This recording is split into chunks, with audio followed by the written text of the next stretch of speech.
Ya pemirsa, Anda masih di Apa Kabar Indonesia Pagi. Kita lanjutkan diskusi. Kali ini kami mau ke Gus Nabil. Gus Nabil, melanjutkan pertanyaan saya tadi. Oke, pertama paling tidak seberapa besar pentingnya suara NU bagi PDI Perjuangan saat ini? Ya, sebagaimana yang saya sampaikan pada Apa Kabar Indonesia. Halo, ya. Di mute. Gus Nabil? Di mute dia. Halo. Ya. Mute. Okay. Nampaknya kita mengalami gangguan komunikasi bersama dengan Gus Nabil. Ini kita tahan dulu kali ya. Halo? Oh, sudah dengar Gus Nabil? Ya. Jadi sebagaimana saya sampaikan pada Apa Kabar Indonesia malam yang lalu, bahwa pemilih Nahdlatul Ulama ini mayoritas menjadi pemilihnya PDI Perjuangan. Ini berdasarkan hasil lembaga survei.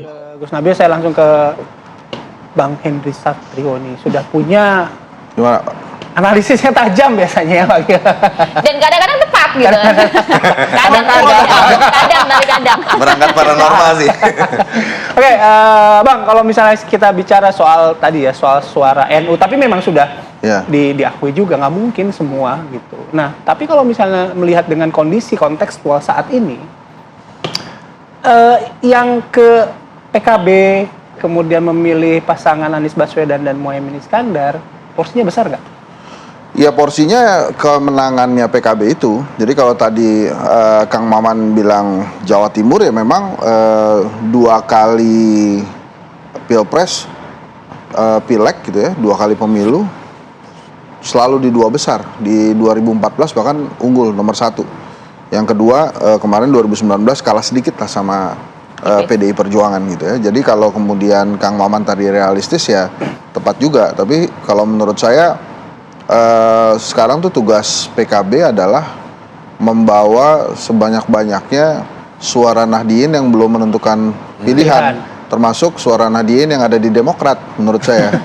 Jadi yang itu harus ditarik kembali.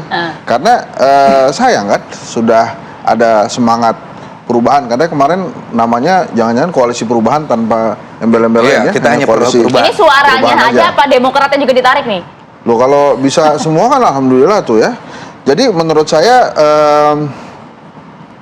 saat ini memang Nahdien kan luar biasa dan ada di mana-mana gitu ya, sehingga kalau kemudian bisa diguyupkan oleh PKB itu akan menjadi hal yang luar biasa. Ceruknya PKB ini kan ceruknya istimewa nih.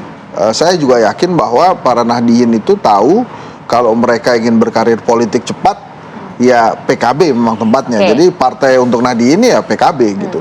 Sehingga kalau sekarang setelah sekian lama PKB menunggu-nunggu ketua umumnya menjadi calon wakil presiden ada di kertas suara, maka inilah momennya dan harusnya lebih all out kali ini PKB untuk memenangkan soal NU ya. Nah, kita ke Gus Nabil lagi. Gus, kalau kita berkaca tadi soal Nahdien begitu ya, suara NU, bagi PDIP sesignifikan apa suara-suara NU ini untuk mendongkrak kemenangan di Pilpres nanti?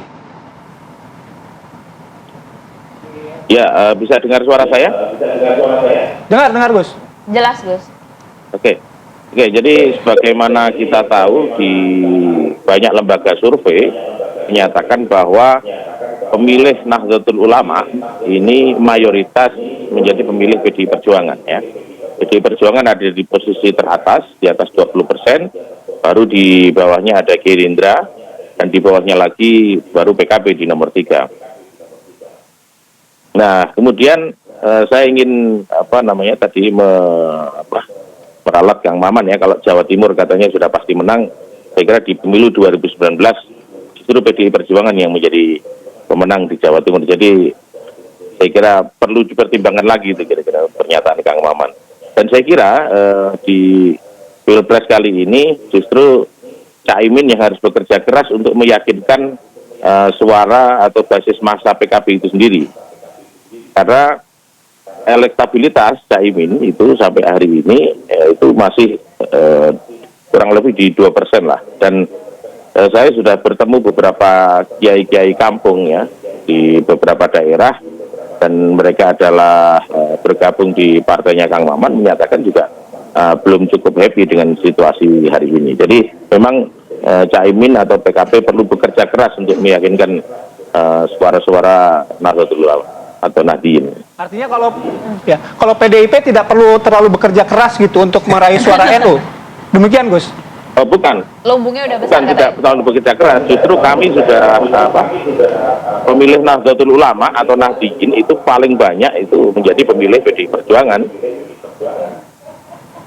Oke, Oh, bukan. artinya kalau PDI Perjuangan sudah sangat yakin gitu memiliki lumbung suara warga NU cukup besar gitu. Jadi jangan percaya diri dulu begitu, Kang Maman. Ya, Harus bekerja keras, saya katanya. setuju Mas Nabil bahwa kita akan terus kerja keras, meyakinkan bahwa ketika ada orang NU asli lahir dari anak kandung NU yang cicitnya adalah buyutnya adalah pendiri Nahdlatul Ulama Kiai Bisri Samsuri, maka kenapa kita harus masih mendukung orang lain?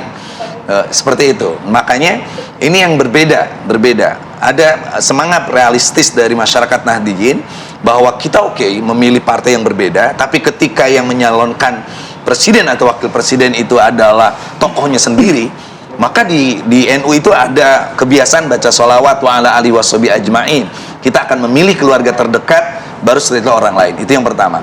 Yang kedua, saya setuju kita harus meyakinkan terus. Makanya hari ini Gus Muhaimin langsung perintahkan untuk semua turun menyapa langsung kepada grassroots, kiai-kiai kampung, kiai-kiai kampung. Mungkin yang didatangi Gus Nabil tadi kiai yang agak kotanya. Nah di kiai-kiai kampung kita justru ingin meyakinkan kembali ini loh. Kalau Anies Muhaimin menjadi presiden, maka kita bisa mengelola 3.000 triliun yang akan sangat menyentuh persoalan-persoalan nelayan, petani, guru-guru ngaji, pesantren, sarana dan lain sebagainya. Kang, kalau misalnya tadi bilang kalau misalnya ada lahir dari rahim NU, kenapa harus pilih cawapres yang lain? Tapi kan kita tahu kemarin Mbak Yeni juga bilang instruksinya jelas kan, Pak Prabowo atau Pak Ganjar gitu. Nah, gimana kalau kayak gitu? Iya, itu kan pendapatnya Mbak Yeni personal, bahwa Gus Muhaimin itu adalah NU asli, gitu kan? Bukan NU naturalisasi, satu. Yang kedua bahwa Caimin itu mampu mengkonsolidir PKB yang lahir dari NU sehingga punya 58 kursi di DPR. Itu menjadi fakta.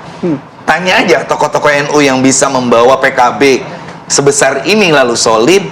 Itu hari ini kita baru menemukan Gus Muhaimin. Yang kedua, ketika ini ada anak-anak muda nih, Anies, Gus Muhaimin, ini anak-anak muda yang kalau bicara tuh asik gitu, tidak ada gap sama sekali.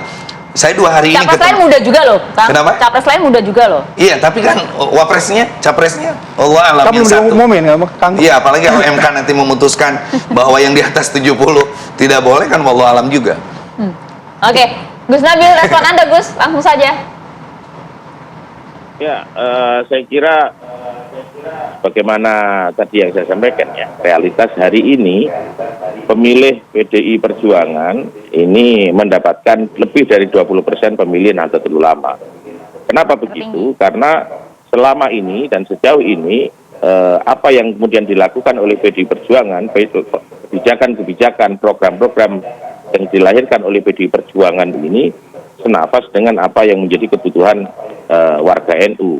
Nah, justru yang kita pertanyakan adalah bagaimana seharusnya PKB ini yang selama ini kemudian mengklaim paling NU begitu, justru belum bisa mengambil porsi itu, porsi terbesar. Gitu. Justru porsi terbesar ada di PDI Perjuangan.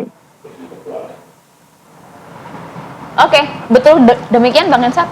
Ya kalau dihitung kan memang Nahdliyin tuh banyak. Dan kemudian pemilih suara terbanyak itu PDI Perjuangan. Jadi kalau secara hitungan matematik Paretonya ya emang begitu gitu. Karena pemilihnya paling banyak PDI Perjuangan ya Nahdliyin juga karena paling banyak ya akhirnya banyak kesana juga. Jadi Nahdliyin ini memang dimiliki oleh semua partai politik.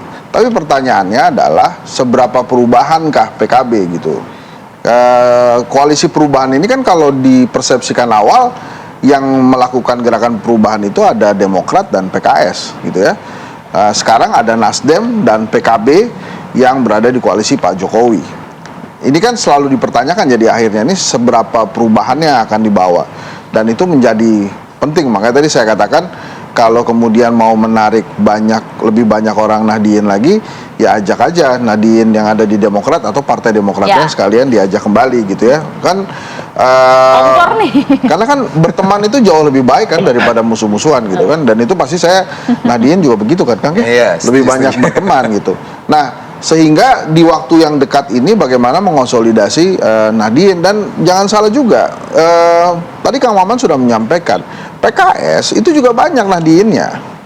Jadi pada saat tadi Kang Maman mengatakan bahwa Jawa Barat itu ada PKS, kemudian mungkin Banten dan Jakarta ya, kalau dari hasil surveinya Kedai Kopi itu juga perlu PKS tuh, PKB, maka komunikasinya harus lebih intens dengan Nahdien tadi. Jadi konsentrasinya bukan siapa yang memiliki Nahdien lebih banyak, tapi bisa nggak nih Kang Maman dan PKB serta Koalisi Perubahan mengajak para Nahdien dan banyak warga masyarakat Indonesia pemilik suara yang mau masuk dan mendukung gerakan perubahan.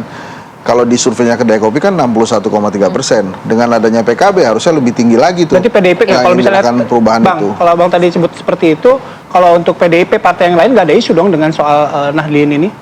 Nggak ada kalau menurut saya. Nahdien ya Nahdien. Pemilih urusan capres-capresannya sendiri lagi. Ini sama loh kayak disertasi saya itu kan ada aktivitas media sosial, momentum politik, dan karir politik. Aktivitas media sosial nggak signifikan ke karir politik. Follow ya follow aja. Lahir nih saya NU, Nahdien. Begitu mau pilih presiden, ya nanti dulu nih, pikir dulu gitu kan. Apalagi misalnya sekarang kan ada 2 calon presiden andalannya bansos, gitu kan. Nah ini yang di satu ini kan yang tanpa bansos nih, ini gimana nih cara pendekatan ke Nahdiennya? Kira-kira gitu. Itu memang kita sering lihat di setiap tahunnya memang suara dari NU ini memang tersebar merata di antara beberapa calon gitu. Nanti kita Jadi lihat tinggal bagaimana parpol dan capres-cawapres ini memanfaatkannya gitu ya, dengan saling maksimal. berebut suara NU. Oke, baiklah. Terima kasih banyak Kang Maman. Kang Terima kasih, Hensat, terima Maria. kasih. Gus Nabil, terima kasih banyak telah bergabung bersama kami di Apa Kabar Indonesia Pagi.